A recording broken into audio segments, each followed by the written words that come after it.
I'm Matt. I'm Kerry. We are the Stagmer brothers of Baltimore Knife and Sword. We're going to be building some of your favorite weapons, and some weapons that you've never seen before. This is Man-at-Arms, REFORGED. At first look, the build for Alice Madness Returns looks like a fairly simple knife. It is actually not. It is very large, it is etched, chased, and mounted as a giant cleaver. We'll be walking you through this process and showing you how such a big knife can be made. In myth and mythology, the Vorpal Blade takes many forms, from King Arthur's Excalibur to Beowulf's Runting. In Alice, it takes the form of a kitchen knife. We'll be forging it in the lamination style of the Japanese and the Swedish, which I like to call hot dog in a bun. In this method, we start out with a block of mild steel or iron, and this becomes the soft jacket. You'll chisel a groove into it to accept the high carbon steel bit, which is then inserted, and then the whole thing is forge welded to form one solid bar, where that steel core covers 2/3 of the billet.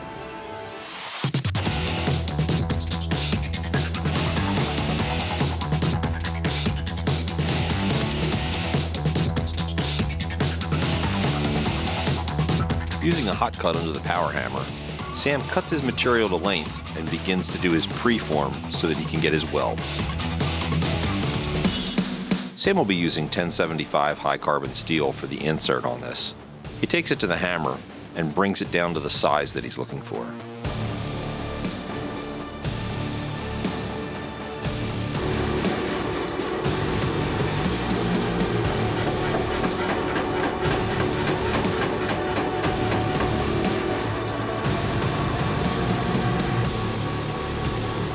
He now takes a 90-degree hot cut and cuts a slot down the center of what will be the bun that will allow him to force in the high carbon material. As you can see here, Sam now has a nice groove into his hot dog bun. The groove is about the same size as his bit that he's going to insert. With the core still cold and the hot dog bun now hot, he's now going to press that core into the bun, creating a perfect snug fit. He's essentially using that core piece right now as his hot cut tool. Sam now puts some borax on the two pieces, moves to the fire, gets some heat, and begins his forge welding process. Once both parts are brought up to temperature, he now goes back to the hammer and takes his weld.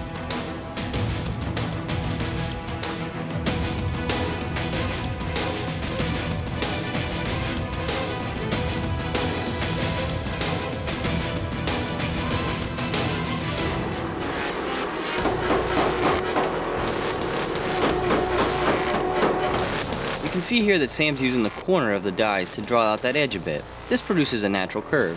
So he then goes back to the flat dies, straightens everything up, and begins drawing out the blade.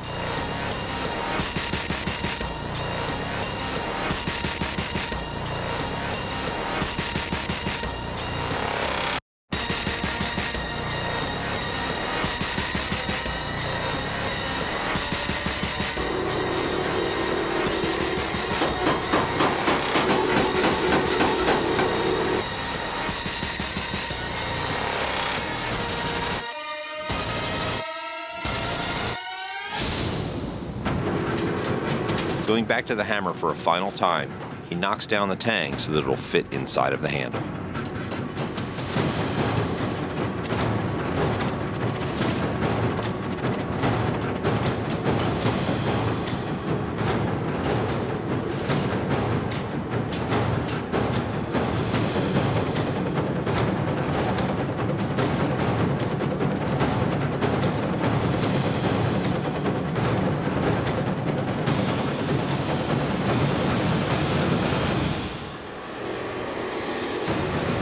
This billet is much larger than what would be used for a traditional kitchen knife, which are usually forged very laser thin. You'll notice I don't bevel the blade. With this lamination technique, you want to leave things just forged as flat. When I grind into it starting on the 36 grit, it's easier to expose the core steel that's in there without it being beveled and having moved that core steel over and around too much.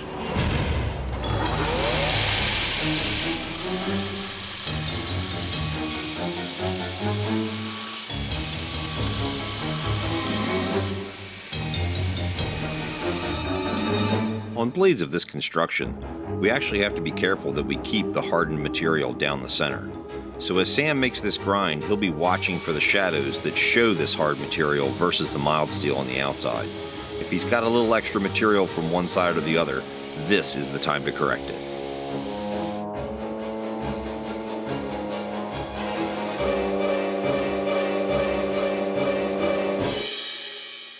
So typically you've seen us cast brass handles. What that ends up doing is making something extremely heavy. For this knife, which is kind of an oversized kitchen knife in form, we're going to start with some fairly thin brass. This is 20 gauge. You can see how irregular that is. That's because I was fighting the large piece of material.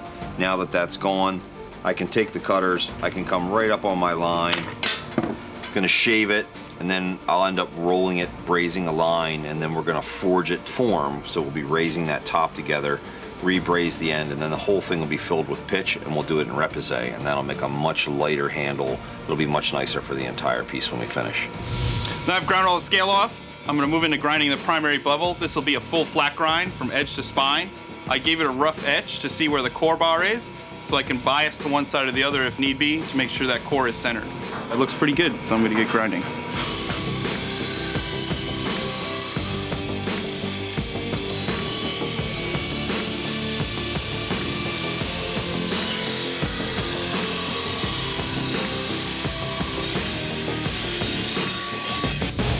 Now that we have the seam of the brass tube braced together, Ilya starts planishing.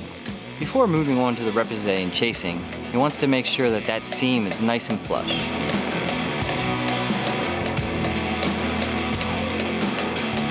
Now that I've done the majority of the rough work on the 24, establishing the geometry that I desire, I'm going to switch to an 80 grit and do cross graining, which is where I was grinding vertical before. Now I'm going to grind diagonal. So that's to remove all the previous grit scratches from the 24.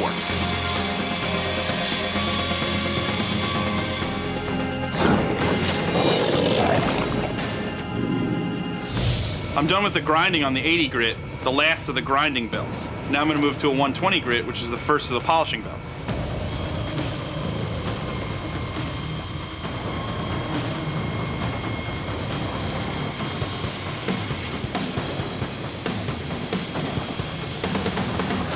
Now that we're done with the 120, we're going to move to the 220, which is the final polishing grit before heat treating.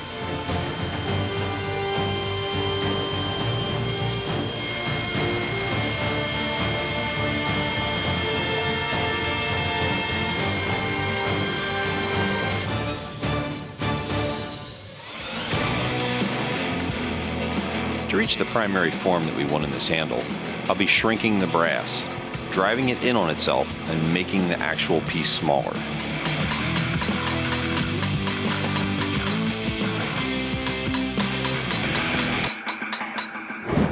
So now that I pre-polished the Alice knife, I'm going to take it to 1500 degrees.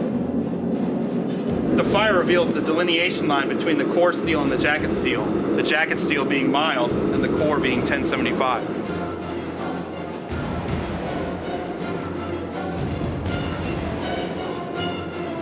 Even if it warps, one of the advantages to the hot dog and a bun construction is that that soft steel jacket supports the hard steel edge and allows you to hammer straighten it before tempering, just a little bit.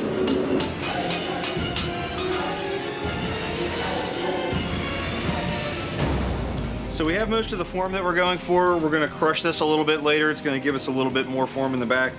What I'm doing now is I'm using a polished hammer. I'm working the surface. I'm looking for high spots and low spots, driving them down with the hammer. The stake is hammering the low spots back up, meeting me halfway. I'm going to keep working the entire surface of this piece. There's going to be a lot of texture on it before we finish, so I'm not worried about it being perfect, but I need to get it pretty clean and even. That's the most important part, that it's even throughout the entire piece. Now the knife has been tempered. You'll notice the lack of temper colors. It was tempered in a hot oil bath, which is an oxygen-free environment, preventing those colors from happening. We're going to move from the 220 grit, which is the grit we ended with before the temper, to a 400 grit, which will be a good enough polish for Ilya to paint and then etch.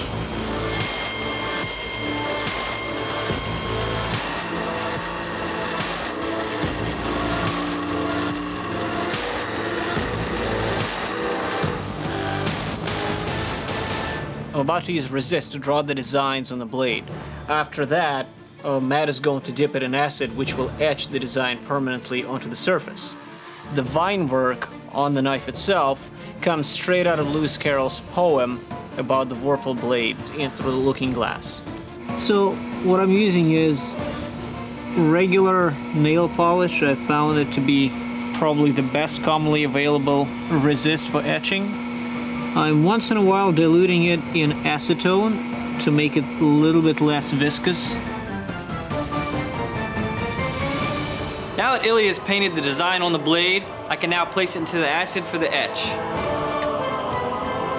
Set a couple vice grips up on it so that it won't fall all the way down. We're gonna let it sit there for at least an hour until we get our desired depth, take it out, and the blade will be complete. I've just started drawing the pattern on here, outlined it, driven the background down slightly, which lofts the rest of the work, lofts your artwork. And now I'm going in with a texturing chisel, working that area. That's gonna harden everything that I've hammered, and all of the work that hasn't been touched, which is our artwork, is just gonna keep getting taller as we work around this piece. 1, 2, 1, 2, and through the Vorpal Blade went snicker snack. He left it dead, and with its head, he went galumphing back.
If you guys are Man-at-Arms fans or sword fans in general, this is the game for you.